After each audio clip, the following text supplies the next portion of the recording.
दर्शक बंधु सारा दुनिया आपणकर पर हो पारे, सारा दुनिया गोटे समय आपणकर शत्रु हो पारे, किंतु दुनिया रे एमिति जने लोक अच्छी से होछि माँ जे तार मृत्यु पर्यंत पुओ कथा चिंता करुथाए, संतान कथा चिंता करुथाए। गोटे सुंदर कहानी किछि दिन तले दैनिक खबर कागज संवाद रे पढ़ी, मु चाहिली आपण निकट से कहानी आसवा दरकार। से कहानी एमिति थिला, बापांकर मृत्यु परे विधवा माँ को वृद्धाश्रम नहीं छाड़ी दे आसीथिला पुओ। मझे मझे जाऊ थाए देखा माँ को, माँ केमिति अच्छी, देहपा तार भल अच्छी कि नहीं, खुशी से अच्छी कि नहीं वृद्धाश्रम रे।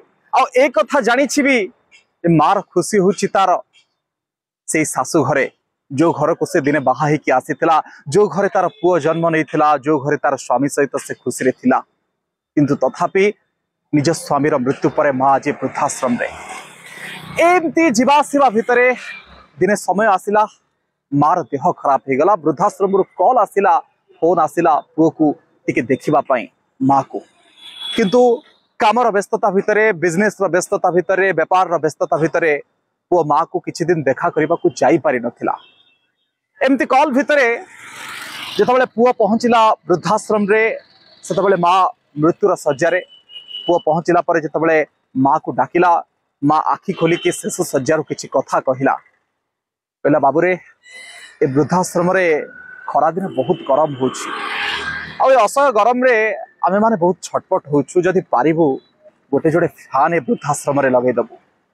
आ गोटे असुविधा, वो कहला माँ कौन जे एठी खाइबा जेतबेले सकाळे तयारी होछि, खरा दिने से खाइबा गुड़िक बासी हो जाउछि, गंधौछि, आउ नष्ट हो जाउछि। जदि पारिबु ए वृद्धाश्रम को गोटे फ्रिज दे दबु। ए कथा गुड़िक शुणी पुओ हतबाक हो गला। माँ तो वृद्धाश्रम रे अच्छी, एते असुविधा भितर अच्छी, तापरे भी माँ कहूना, कहीं आप समस्ते जानते सारा दुनिया रे गोटे लोक हूँ माँ बापा, से माने जेते असुविधा रे थांतु ना कहीं निज संतान संतति को निजर असुविधा केबे जणैबा को देना। एवं पुओ कहला माँ तू आगुरु मते कहीं कहलुनु ए विषय। माँ कहला जो कथा पाद तलु माटी खसेदब आपणकर। माँ जो कथा कहला आपण हृदय को छुई जीव। माँ जो कथा कहला सारा दुनियार पुओ मानकर आखि खोलीदब। माँ कहला बाबरे आज सीना ए असुविधा को भोगिकी मु चली जाउछि आर पारी को, मोर जीवन आ किछि समय भितर चली जीव, किंतु मोर डर अछि तू जेतबेले बुढ़ा हबु ना, तो पुओ माने काले तते आनिके एठी छाड़ी देबे, तू एमती गरम रे सड़ीबू, आउ तू एमती बासी खाद्य खाइबू। सेइथिपाई मोर चिंता, सेइथिपाई मु कहूछि जदि पारिबू तो पाखरे संबल अछि, ए वृद्धाश्रम रे गोटे फ्रिज आनिकी रखिदबू, आउ गोटे जोड़े फैन लगेदबू। कम से कम तू तोर बुढ़ा दिन रे आसिकी तो एठी टिके फैन हवा खाई पारिबू। ए कथा सुनिकी वो आखिर धार धार लुह बोईगला, आउ किछि नाही भाबिबार, कहीं ना ये मार शेष समय माँ चली जा।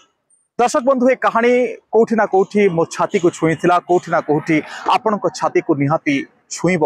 बहुत किछि लोक ए कहानी को हेत पढ़ी थिबे, अनेक किछि लोक जो माने पढ़ी नांती तांको पाखरे मो कहानीटी मो माध्यम रे पहुंचा पई चेष्टा कली। समाज रो आखि खोलू, समाज रो सचेतनतार जो दिगटी अछि ताकू सामना को आनिबार आवश्यकता थिला। माँ होछि गोटे लोक जे पुओर शेष पर्यंत, निजर शेष पर्यंत पुओ कथा भाबु थाए। से जिते कष्ट दे थाउ, पुओ ताकू जिते निर्यातना दउ, पुओ तार कथा न शुणु, औषध न दउ, खाइबा को न दउ, किंतु माँ सबले माँ, बापा सबले बापा, आउ संतान संततिकर कथा सब बेले चिंता करुथाए से माटी। नमस्कार दर्शक बंधु, जदि भिडियोटी भल लागिछि अधिक लोकंक पाखरे आपण पहुंचेबे आशा मोर रहिछि आपणक निकटरू। धन्यवाद अंतरात्मा देखुथिबार।